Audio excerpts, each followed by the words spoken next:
السلام عليكم، كي دايرين؟ واش اخباركم؟ مرحبا بكم من جديد معايا في القناه. اليوم غادي نديروا واحد الكيكه ديال الشعير، كيكه صحيه 100%. عندنا الشعير غادي نقول لكم حيت كندير انا غير عيني ميزاني. ملي غنديروا دابا نقول لكم شحال غديروا بالضبط ديال الشعير. عندنا 6 البيضات كبار، عندنا رابعه او نص رابعه ديال الكركاع اللي هو الجوز، عين الجمل، الجوز او عين الجمل.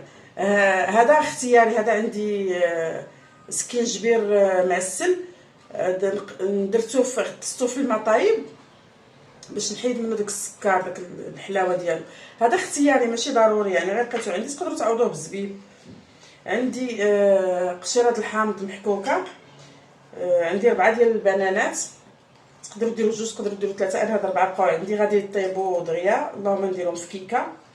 عندي شويه ديال التمر سلقته في الماء، وداك كندير معاه الماء قليل، داك الماء نخليه فيه وغادي نطحنو معاه. عندي 6 ديال الخمارات وفانيا حسب اللي بغينا نديروها، حيت عندنا نسمه الحامض عندي قليله. وعندي كاس ديال الزيت، كاس العنبه ما عامرش ديال الزيت. اول حاجه غنديرو غادي نطحنو هاد التمر،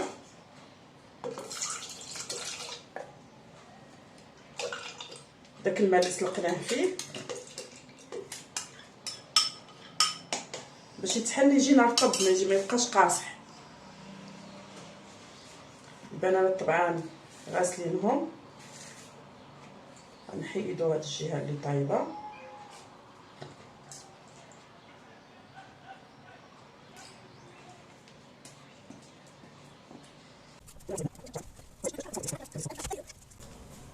نطحن هاد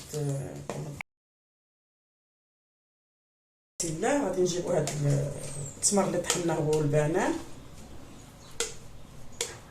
البنان اختياري حتى هو، ماشي يعني هاد الكيك كنلعبو فيه كيف ما بغينا، كنديرو اللي عندنا متوفر في الدار كنديرو، ما عندناش ماشي شرط.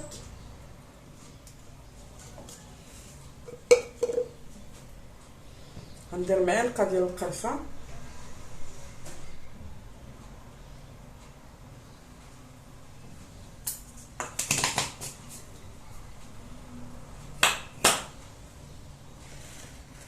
قرنفل حتى مسالي. ندير داك الحامض، ندير الكاس ديال الزيت،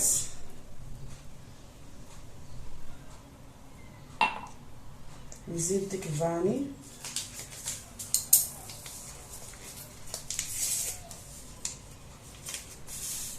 ولو ان الفاني ممكن بلاش لان عندنا القرفه والقرنفل تبارك الله قايمين بالواجب.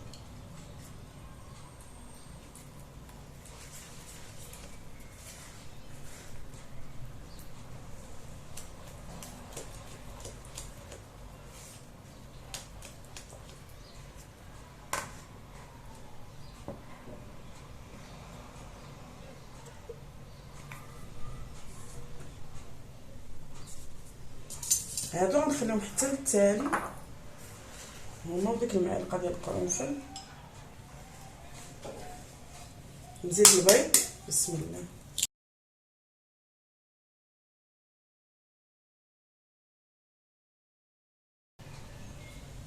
ملي طربتها مزيان طلعت شويه البيض، غنجيب الفوي ديال اليد وغنزيد هاد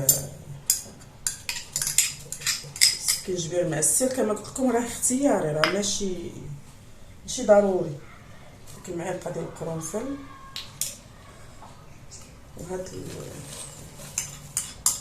فهاد المرحله قبل ما نبدا نزيد الدقيق مشيت شعلت الفران، شعلته غير من التحت حيت ملي كنشعلو من الفوق غير كيحمر ليا الفوق واخا كنطفيه. دابا غنجرب شعلته غير من التحت ونشوف شنو غادي يخرج. غندير بعد هاد الخمارات هما الاولين،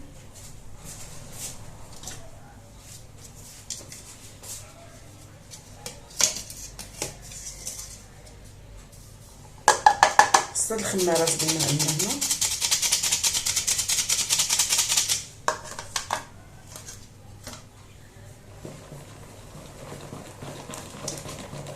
كون كنت غادي ندخل الطحين بالطراب المضرب الكهربائي او بهذا العجانه، ما كنديرش الخماره دابا، كنخليها حتى للاخر. دابا حيت غندير غير بالفوي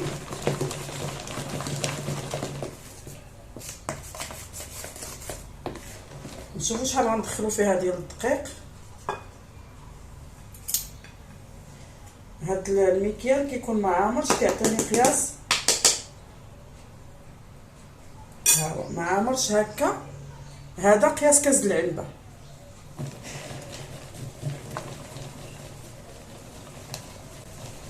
نشوف شحال غادي تاخد ديال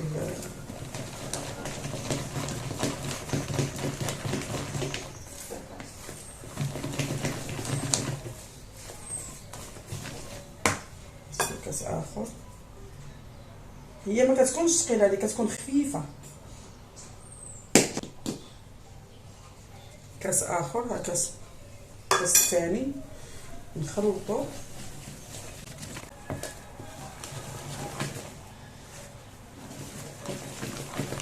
هي هكا غادي تاخد 3 الكيسان ديال العنب.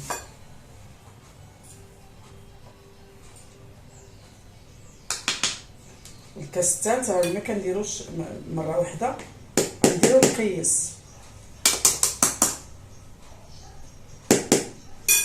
ندير شويه النص ديالو نخلط تنشوف لا تيكستور اللي انا موالفه كندير بها.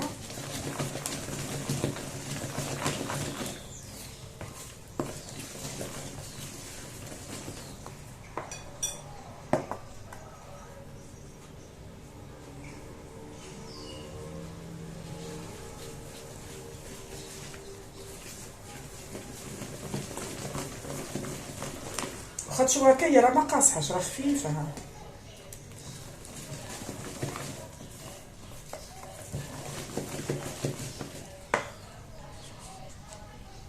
هنا غادي نكملها واحد المعلقه ديال الخل الابيض باش كتجي هشيشه.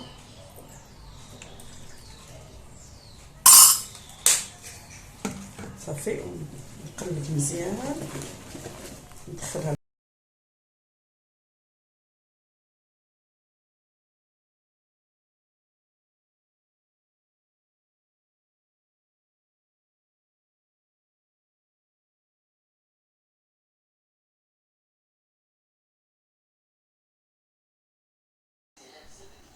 ها هي الكيكه ديالنا من بعد ما خرجناها من الفرن كتجي شيشه كتحمر، لان اصلا التمر كيعطيها اللون بحال القهوي شويه. من بعد ما قطعناش كتجي الشيشه عامره بديك الكركاع في الوسط. ودابا صايمين حتى المورا الفطور عاد ندوق نقول لكم الذوقه ديالها، ولكن انا ضيقه كتجي طعمها خطير، مع الشعير له واحد الطعم مختلف على طعم الدقيق الابيض وصحي مزيان. نحاولوا نبدلوا شويه من العادات الغذائيه ديالنا، نبدلوا هذا الشيء كله. مثلا داك الدقيق الابيض نبدلوه بالشعير، نبدلوه بدقيق الذره حتى هو كيجي مخير وصحي. الناس اللي ما كيقدروش على الدقيق الابيض حتى هما مزيانه لهم شو مهويه من الداخل ماشي مدقصه. انا متاكده ان شاء الله الا جربتوها غادي تعجبكم، وغتبقى هي الكيكه المعتمده عندكم دائما. ملي تجربوها وتعجبكم ما تنساونيش من التعليق، من الاشتراك ومن اللايك، ونشوفكم في فيديو اخر ان شاء الله. تبقاو على خير.